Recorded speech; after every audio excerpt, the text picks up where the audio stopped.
His hand gripped the back of my thigh so hard it made me gasp, my breath catching in my throat as he pushed into me slow but insistent. I bit my lip to keep from making a sound, tasting the faint tang of blood, the pressure of him stretching me more than I was ready for. We were in the narrow hallway, just off the laundry room, the door to the kitchen half open. I could hear the hum of the fridge, the soft tick of the old clock on the wall, every sound amplified by the fear that anyone might walk past and see what we were doing. I braced a hand on the washer, the cool metal grounding me while my knees threatened to buckle. His breath was hot against the side of my neck, ragged breaking with each slow, careful push. I can't.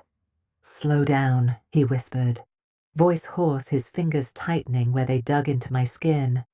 My mouth opened, but no words came out. I felt the thick weight of him press deeper, my whole body tensing, trembling, wanting to pull away, and wanting more all at once. I bit down harder on my lip, eyes squeezed shut, trying to fight the heat that bloomed low in my belly, the guilt that wrapped around every sharp breath I took. I never imagined I'd cross this line. I never thought I'd be the woman clutching the edge of a washing machine, while someone I wasn't supposed to even look at that way, pressed in so deep I couldn't catch my breath. He wasn't mine to want. He was half my age, barely 26, someone who'd come into my life by chance and slipped under my skin before I realized how far it had gone. I'm 39, a mother, a wife. I run a household pay bills, keep the calendar of birthdays and doctor's appointments in my head so my husband doesn't have to think about anything except his job. I thought I was safe from this kind of mistake, from wanting something I could never have. But the moment he closed the door behind him, the moment he stepped close enough that I could feel the heat coming off his skin, I stopped being someone I recognized. What would you do if the one person you were supposed to protect was the one you ended up craving in secret? He moved deeper, a low groan tearing out of him that made me shiver. I felt the tears prick at the corners of my eyes, the guilt so thick in my chest I thought I might choke on it. I'm sorry, he whispered, voice rough, his forehead pressing into my shoulder. I didn't answer. I didn't push him away. I let it happen. If you've ever lived with a secret that made you ache and burn at the same time, this story might speak to you more than you'd like. Please like and subscribe. The more you watch, the more stories like this will find others holding back the same truth. I didn't sleep that night. I lay in bed next to my husband, listening to the soft snore rumble in his chest, staring up at the ceiling fans spinning slow circles overhead. Every time I closed my eyes, I saw the hallway, the way the light spilled across the linoleum floor, the way his hands trembled when he gripped my thigh, the way I didn't pull away. The guilt felt like acid in my stomach, but underneath it, coiled so tight it made my skin prickle, was the memory of the heat of him against me, the raw need in his voice, the way it had made me feel something I hadn't felt in years. I've spent most of my adult life taking care of other people. My husband works long hours. I used to think that was for us, for the house, the kids, the future we'd built together. Now, sometimes I think it's just easier for him not to look at me at all. We don't fight. We don't touch. We move around each other in the house like polite strangers, saying the right words, never raising our voices. But in the middle of the night when I reach out for him, he turns away in his sleep without even knowing it. I told myself it was enough, that loneliness was just part of life, something you swallow down and push past because other people need you to keep moving. Then he came into our lives. He was helping with the garage renovation, a friend's son who needed the work, who showed up on time every day with a shy smile and steady hands. He'd been polite, careful always, offering to carry the heavy boxes, to fix the stuck drawer in the kitchen, to clean up his messes so I wouldn't have to. At first I barely noticed him. I was too busy juggling appointments, errands, the endless churn of bills and chores. But he kept showing up, quiet, respectful, looking at me, in a way that made me feel seen, even if I tried to ignore it. He asked about my day. He noticed when I was tired. He watched me with a softness that made my stomach twist in a way I hadn't felt since I was young. I told myself it was harmless, that I was older, that I knew better, that he was just being kind.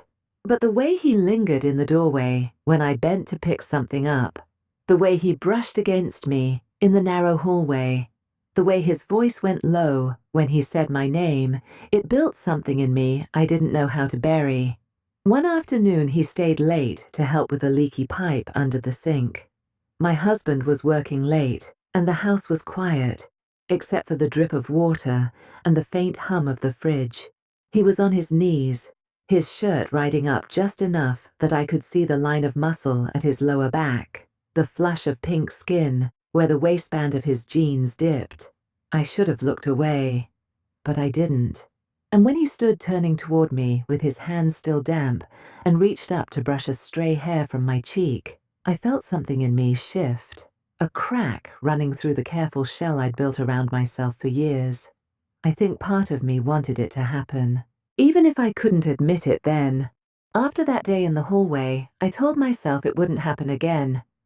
I told myself I'd be stronger, that I'd shut it down before it turned into something worse. But every time he came into the house, every time I heard the soft creak of the back door opening, every time he said my name in that low voice that seemed to catch at the edges, my resolve cracked just a little more. It was the smallest things that undid me. The way he'd stand too close when handing me something, a tool, a cup of coffee, a scrap of paper with measurements scrawled in his messy handwriting, the brush of his fingers over mine that lasted a beat too long, the way he looked at me when he thought I wasn't paying attention, like he wanted to say something, but couldn't. He'd started helping with small repairs around the house, staying later each time claiming the job was bigger than he thought. At first, I told myself it was convenient. My husband worked late most nights anyway, barely glancing at the house when he came in too tired to notice the steady hum of another man filling the empty spaces where he used to be. But the longer he stayed, the more I started to dread the moment he left. The way the silence settled in the house after the door shut. The way I stood in the kitchen, clutching the counter, my arms pinned tight to my sides so I wouldn't tremble. One evening after dinner, I found him in the garage sorting through boxes. My husband had fallen asleep on the couch, the TV flickering quietly. I stood in the doorway, hugging my arms around myself, trying to think of something to say that wouldn't break me open. He looked up, wiping his hands on a rag, his eyes flicking over me in the dim light. "You don't have to watch me work," he said softly. I lied, shifting from foot to foot.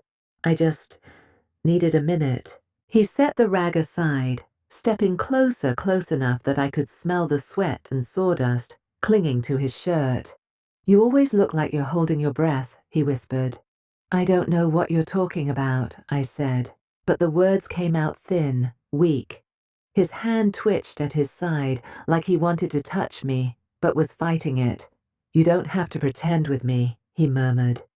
"Don't," I whispered, my voice cracking. "I can't help it," he breathed. Neither of us moved. The quiet hum of the fridge in the next room felt deafening. The next morning I avoided him, making myself busy with errands and phone calls, ignoring the soft knock on the back door when he showed up. But that night I lay awake thinking about the way his breath had hitched when he looked at me, the way his voice broke when he whispered my name. A few days later, I found myself alone in the kitchen again, wiping down the counters just to keep my hands busy. He walked in without knocking, his hair damp from the rain, his eyes dark and tired. "You shouldn't be here," I whispered, clutching the dish towel, so hard my knuckles went white. "I couldn't stay away," he said. His voice shook a little, like he hated himself for the truth of it. He stepped closer, close enough that I could feel the heat coming off his skin, the way his breath caught. "Don't," I whispered again, but I didn't move. His hand brushed mine, slow, careful, Almost like he was asking permission, I let out a soft breath, tears pricking at my eyes. "I can't stop thinking about you," he whispered. "Please," I said, though I didn't finish the sentence. He leaned in his lips, brushing my temple, his breath hot against my skin. "Tell me to leave," he murmured, voice rough. But I didn't say anything. Later, lying in bed beside my husband, I felt like I was split in two. Part of me wanted to run to confess everything, to beg someone to drag me out of the fire before I burned us all down. The other part wanted him to come back to touch me again, to keep pulling me further into something I couldn't stop. I tried to hold on to the guilt, to let it drown the wanting. But each day it got harder to tell the difference between the two. It happened on a Friday afternoon, when the sky turned the color of old bruises, heavy clouds hanging low enough that it felt like the whole world might break open. I'd spent the morning cleaning, scrubbing the kitchen counters, until my hands were raw, trying to focus on anything except the gnawing ache in my chest. The rain started soft, a faint hiss against the window. I thought I was alone until I heard the back door creak open, slow, careful. My breath caught in my throat before he even stepped inside. "I told you not to come here," I whispered, clutching the edge of the sink so hard my knuckles went white. He shut the door behind him, his hair wet and curling at the edges, his shirt plastered to his chest. "I tried," he breathed, his voice rough, strained. "I swear to God I tried." I shook my head, but I didn't move. I couldn't.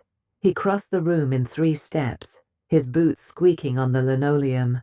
He stopped just inches away, close enough I could feel the heat coming off his skin, the raw trembling of his hands as he reached for me. "Don't," I whispered, though my voice cracked at the end. "Tell me to stop," he said, his forehead resting against mine, his breath shaking. "Tell me you don't want this." I opened my mouth. No words came out. He kissed me hard, hungry, his hands sliding under my shirt, rough and calloused against the soft skin of my ribs. I let out a soft broken sound, clutching the counter behind me as he pressed me back, his body pinning me against the cold tile. "I shouldn't." I breathed, though my hands slid up his arms, nails digging into his damp shirt. I know he whispered, his mouth brushing my jaw, hot and desperate. God, I know. He lifted me onto the counter in one quick motion, the cold surface biting into the backs of my thighs. The rain slammed harder against the window, the kitchen filled with the sound of water and our ragged, uneven breathing. When he pressed against me, I felt the size of him thick and hot through the fabric of his jeans. I bit my lip, stifling a whimper, my whole body going tense as he pushed closer, the hard length of him pressing into the thin cotton between us. "Please," I whispered, though I didn't know if I was begging him to stop or to keep going. He gripped my hips so hard I knew there'd be bruises later, his breath coming out in shaky bursts. "I can't." "Slow down," he panted, his voice raw. He fumbled with my jeans, pushing them down just enough, his hands trembling as they traced the curve of my hips, my thighs, every inch of me. He'd never been allowed to touch until now. I let out a soft cry when he found me, his fingers rough but careful, his mouth on my neck, hot and wet and desperate. When he pushed inside, slow, careful, my breath caught in my chest. I bit my lip so hard I tasted blood, tears slipping down my cheeks as he buried himself deep, groaning low into my ear. "God, you feel—" He started, but the words fell apart, swallowed by a choked moan. I clung to his shoulders, my nails digging into his skin, the wet slap of rain against the window, mixing with the soft broken sounds that slipped from both of us. Every push felt like it might split me open, the guilt, and the need tangling so tight I couldn't breathe. "I'm sorry," he whispered, though he didn't stop. "I know," I gasped, my head falling back, my throat exposed as he pressed his mouth to the hollow just above my collarbone. The room felt too small, too hot, like the walls might collapse in on us if anyone saw what we were doing, if anyone heard the soft, pleading sounds that tore from my throat every time he pushed deeper.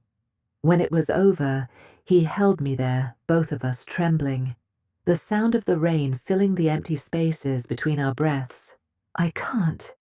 Stop," he whispered, his voice breaking. Neither could I. After he left that day, I stood in the kitchen for what felt like hours, the rain still beating against the windows, the cold draft seeping under the door and chilling me to the bone. I wrapped my arms around myself, trying to breathe, trying to tell myself it was over, that I wouldn't let it happen again. But the ache didn't fade. It settled deep in my chest, heavy and sharp, pressing against my ribs until I thought I might break apart. That night, I cooked dinner like nothing had happened. I set the table, poured the drinks, smiled when my husband made some offhand joke about the neighbor's barking dog.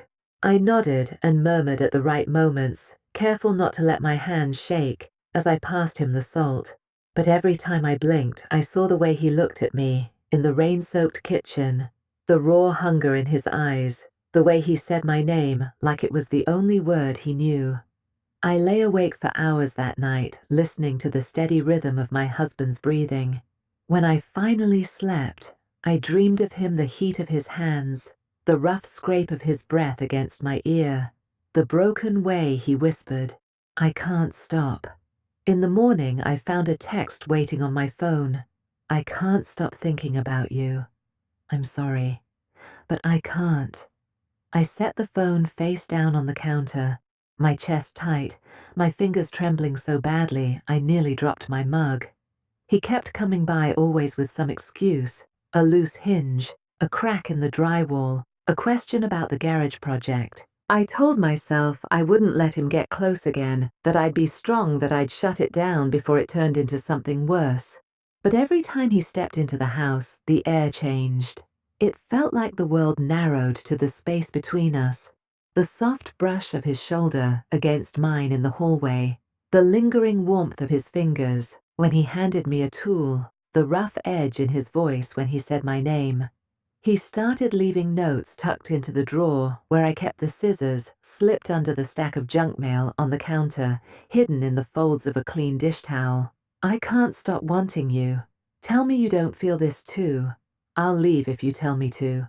But I don't want to. I tore them up. I threw them away.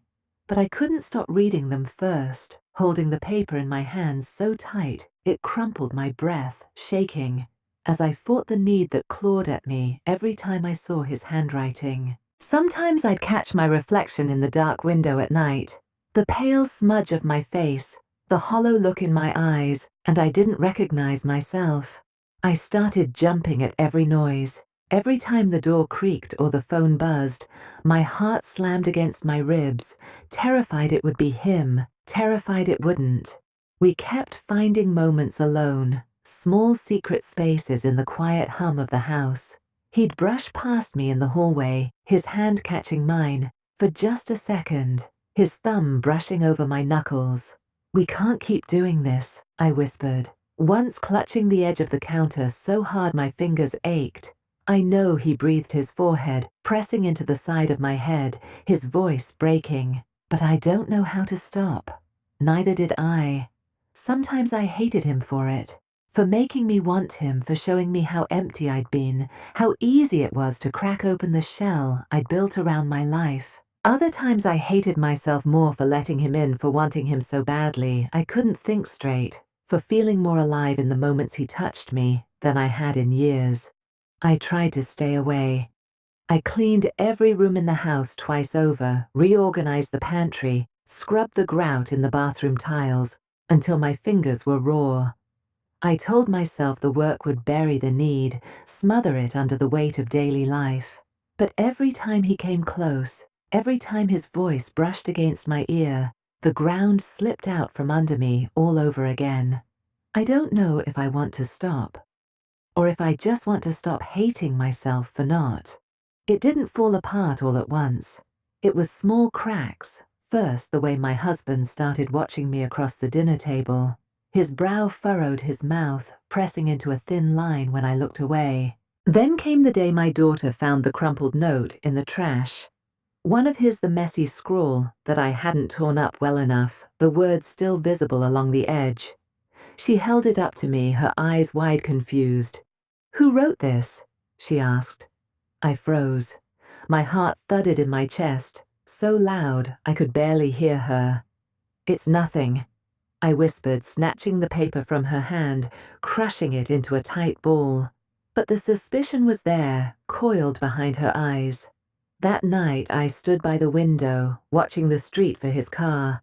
I knew he was avoiding me. He hadn't come by in days, hadn't texted, hadn't left any more notes. The house felt empty without him, the air too still, the silence too thick. Part of me wanted him to stay away. The other part wanted him to break down the door and tell me he didn't care, who found out that he couldn't breathe without me. A week later, I heard his voice in the hallway, soft, muffled, talking to my husband. My blood ran cold. I stepped into the kitchen, clutching the edge of the counter, my breath coming in shallow gasps. They stood near the front door, talking about the garage repairs, about a payment he was supposed to pick up. He didn't look at me, not once. My husband handed him a check. His tone polite but stiff. "Don't come around anymore," he said. "We'll find someone else." His jaw tightened, his hand clenching around the folded check. He glanced past my husband, his eyes meeting mine, just for a second. A flash of pain, of guilt, of something I couldn't name, before he turned and walked out the door. I didn't say anything. I couldn't. That night I lay awake, staring at the ceiling, my arms pinned tight to my sides. I kept waiting for the door to creak open, for the soft scrape of his boots on the floor, for his voice whispering my name in the dark. But the house stayed quiet. I've lived with guilt before, but not like this. Not when it tasted like comfort. Not when it made me feel more alive than I had in years.